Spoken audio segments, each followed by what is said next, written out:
What's up, everybody? Andy Bassett with Ellerbrock-Norris here. Coming back at you with our client question series that we're doing. And again, this is questions that we get asked on a regular basis. We're trying to kind of answer those here. One we're getting a lot right now is, why does the insurance company want to value my building or maybe my house at such a high replacement cost?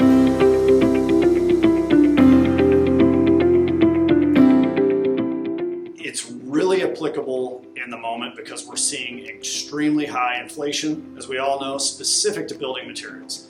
So it's important to understand what we're actually doing when we insure things. It's not market value necessarily, which is what a lot of people kind of equate this to. They say, man, if I could sell my house or sell my building for that, I'd be really happy.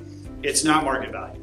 It's replacement cost. So that's what we got to focus on first and foremost, is what would it cost to rebuild? Not ground up either, rebuild. So we have things like debris removal, demolition costs, all these things that go into a more expensive project, which is rebuilding than it is ground up construction. So again, we're thinking, what's it going to cost to rebuild the building I've got? So that's what the insurance company's looking at, and that's where we have to shift our minds to, is it's not market value, it's not what I can sell for, it's what I can reconstruct it. Right now, that is a really important conversation to understand, because we're seeing all building materials, whether it's lumber, steel, drywall, whatever it is, those costs have gone up substantially, some 30, 40, 50% over the last year and a half, 2 years. I mean, if you've tried to build anything, you know. And so that's what we've got to think through and pay attention to. So it's really important to understand, ask questions. We at Ellerbrock-Norris and most people in our business have software that we can do engineering analysis, and we can run those replacement costs to give people an idea and an understanding of why the insurance company does want to value it so high.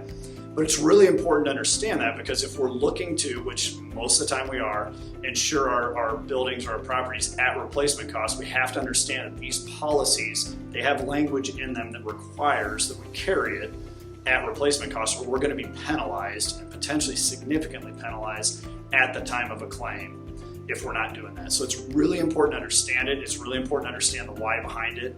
And it's important to utilize the tools to make you as the consumer, as well as the insurance carrier, comfortable with the values that we're putting on things. So it's a great question. It's one we get a lot. It's one we've gotten over time.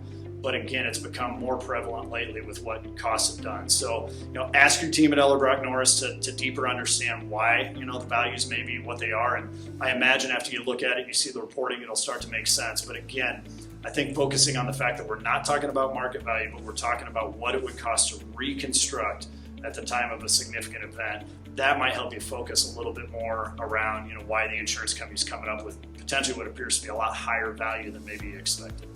So hopefully that clears it up, and again, reach out to our team or anybody else for advice.